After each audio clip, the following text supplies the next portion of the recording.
안녕하세요. 투자하는 아재입니다. 오늘은 삼성전자의 GAA 게이트 올 어라운드 공정에 대해서 이야기해보도록 하겠습니다. 구독과 좋아요, 알림 설정은 사랑입니다. 그럼 시작합니다. 투하.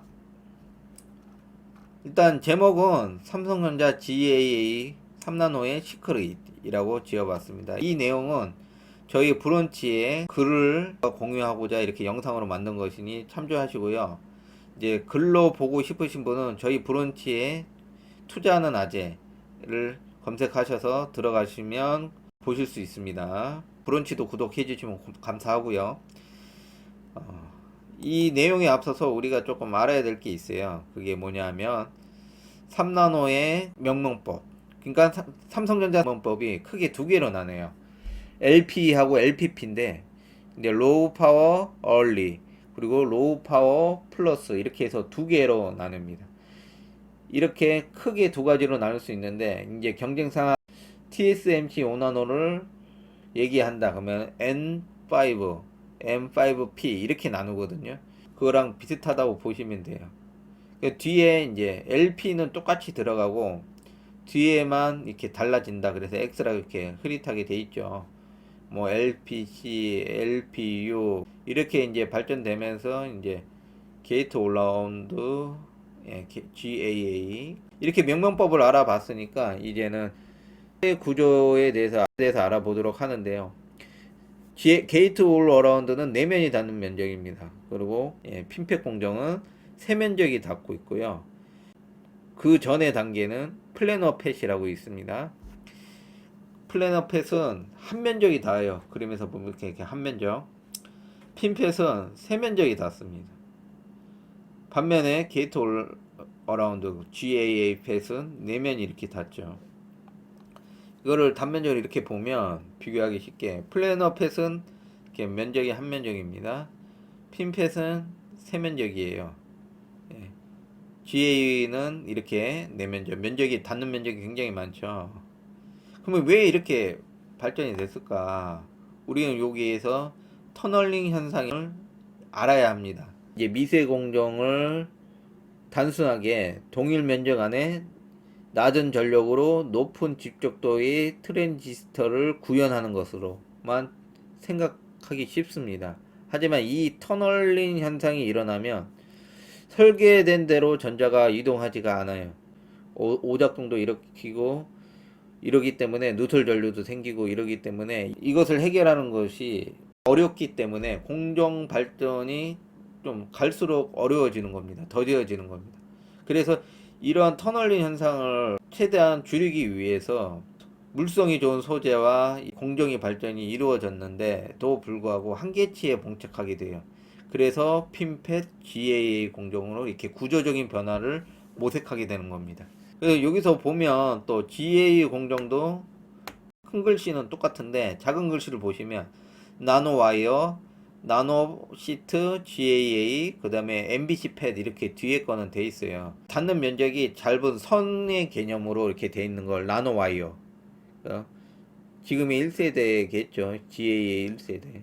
그리고 이 닿는 면적이 넓어지는 시트 개념이죠. 면이죠. 선에서 면으로 바뀌는 거죠. 이 개념을 이제 나노 시트 GAA라고 불리며 그래서 MBC 팻이라고도 불립니다.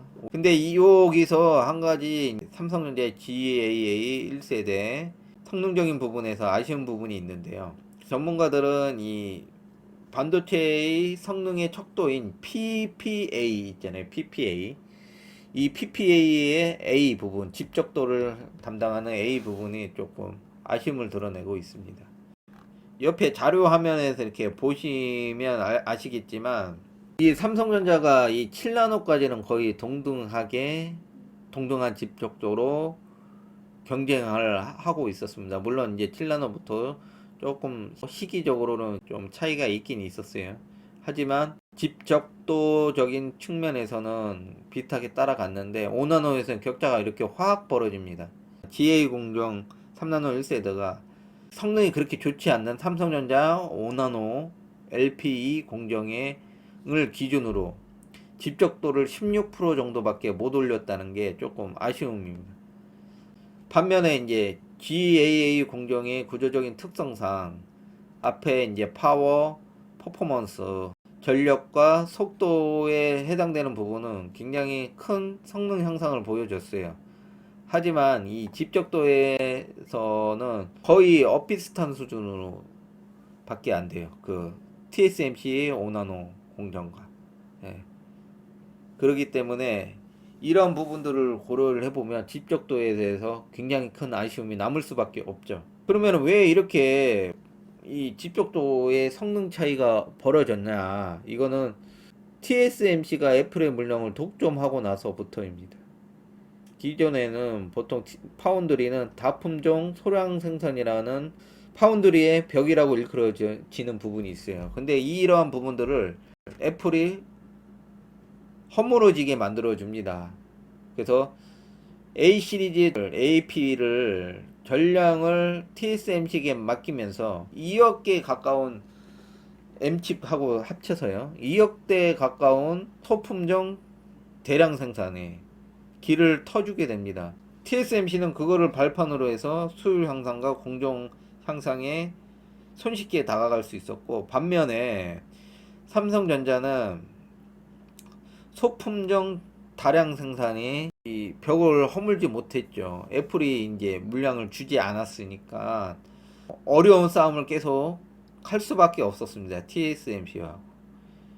어떻게 보면은 불리한 상황에서도 이 정도까지 이제 끌고 왔다는 것도 대단할 수 있는데, 또 어떤 사람들은 이렇게 얘기할 수도 있어요. 아니, 삼성전자는 연간 3억 대의 AP를, 그러니까 핸드폰을 판매하는 그런 회사인데 애플은 고작 2억 대 수준 아니냐라고 얘기할 수 있지만, 사실은 애플은 하이엔드급이 비중이 거의 답니다. 다 A 시리즈가 하이엔드급이에요.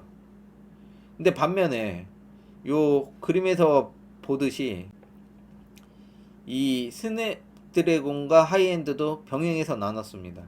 비중도 그렇게 크지 않는데 수천만 대 정도밖에 안 되는 하이엔드급도 퀄컴의 스냅드래곤과 병행해서 사용을 했어요. 그렇기 때문에 굉장히 불리한 싸움을 했습니다. 그래서 이 7나노, 5나노로 이렇게 가면서 격차가 확 벌어진 거예요. 아까 앞에서도 말했지만 이 전력과 성능, 퍼포먼스, 속도죠. 속도 부분에서는 굉장히 좋은 효과를 보이고 있어요. TSMC보다 앞서가는 그 부분인데, 물론 GAA 공정이 특징이 닿는 면적이 굉장히 많기 때문에 이런 거에 이제 장점을 가지고 있는 특징이 있습니다. 그래서 우리가 지금 이 TSMC 3나노가 어떤 성능, 집적도를 보여줄지가 조금 주목을 해봐야 될 것 같아요.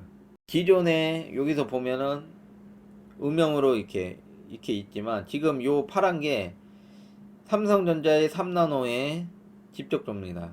거의 TSMC 5나노랑 비슷하죠.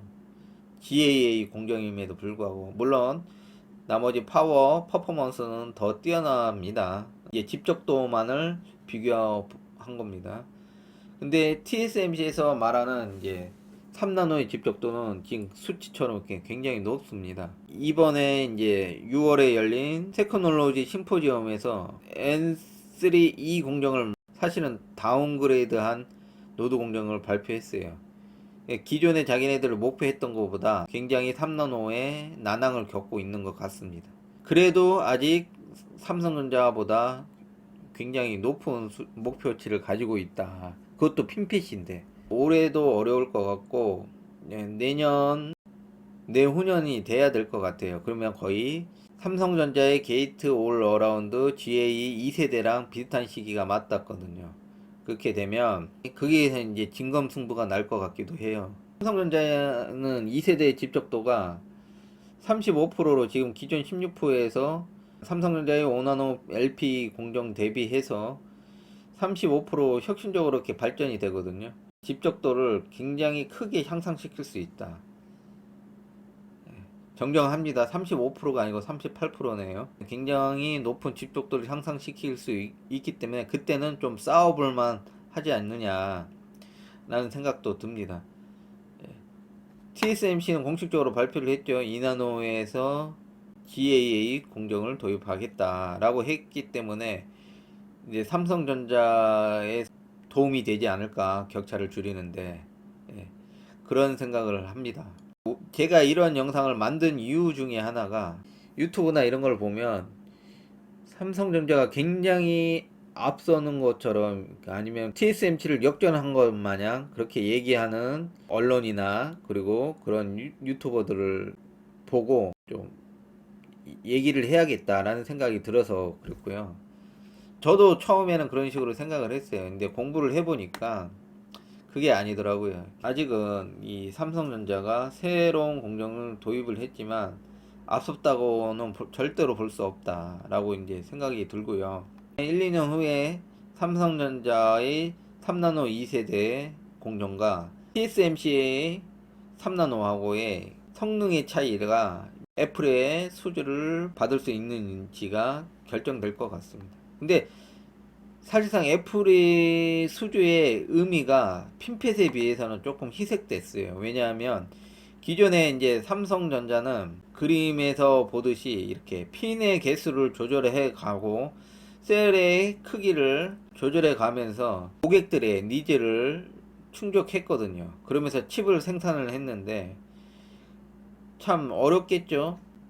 TSMC는 뭐 대량으로 만들어서 수율 향상을 하면 됐으니까 굉장히 편했는데, 이렇게 다양한 노드 공정을 통해서 참 이제 불리한 싸움을 한 건 사실입니다. 하지만 이 3나노에 와서는 이 그림에서 보듯이 이 면적, 선과 시트에 닿는 면적의 크기를 조절하면서 고객들, 팹리스 고객들의 니즈에 대한 대응이 가능해졌어요. 어떻게 보면 이런 부분들이 삼성전자 GAA 공정에 더 빠르게 진입을 하기 위해 노력한 부분일 수도 있을 거란 생각이 듭니다.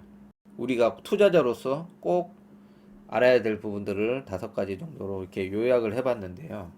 첫째로는 아직 파운드리 시장은 메모리 시장의 3분의 1 정도밖에 안 되는 작은 시장이다.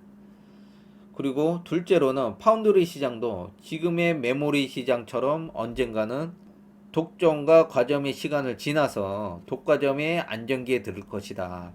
삼성전자, SK 하이닉스, 미국의 마이크론, 이렇게 세 개가 이제 디램을 독과점하고 있죠. 이런 식으로 될 것이라는 거고요.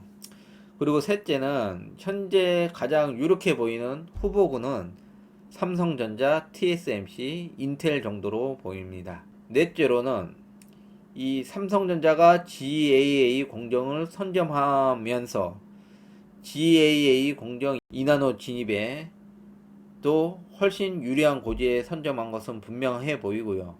그리고 수율 향상도 편의해 보입니다. 그리고 5번째, 여태까지 해온 삼성전자의 그 과거를 보면 D램과 랜드 플래시도 후발주자에서 왕자의 자리를 차지했는데, 이렇게 매번 후발주자에서 경쟁사들을 제끼고 왕자의 자리에 오를 수 있었던 거는 남다른 다른 공정 기술과 전략으로 대응했기 때문입니다. 랜드 플래시도 스텝 방식으로 다른 경쟁사를 제끼고 왕자에 오르게 됐죠. 이런 식으로 매번 왕자에 오를 때는 과감한 승부수를 던졌다고 생각이 돼요. 그랬기 때문에 우뚝 설 수 있게 됐다. 디램도 마찬가지고, 이러한 삼성전자의 DNA라 할 수 있죠. 이 근성, 이러한 부분들을 저는 사실은 좀 높게 평가하는 편입니다. 파운드리 인력 자체도 TSMC하고는 비교도 안 돼요. 근데도 아직까지도 경쟁 기업으로 이렇게 남을 수 있다는 것은 이 삼성전자의 굉장한 근성이라고 보여집니다. DNA. 그리고 삼성전자에 종사하는 인재들을 믿고 이재용 부회장을 믿기에 계속 투자를 하고 있는 이유 중에 하나입니다. 오늘의 이야기는 여기까지였습니다. 긴 영상, 다소 어려운 내용일 수 있어요. 하지만 들어주시느라 고생이 많으셨습니다. 구독과 좋아요는 사랑입니다. 그럼 마치겠습니다. 투하!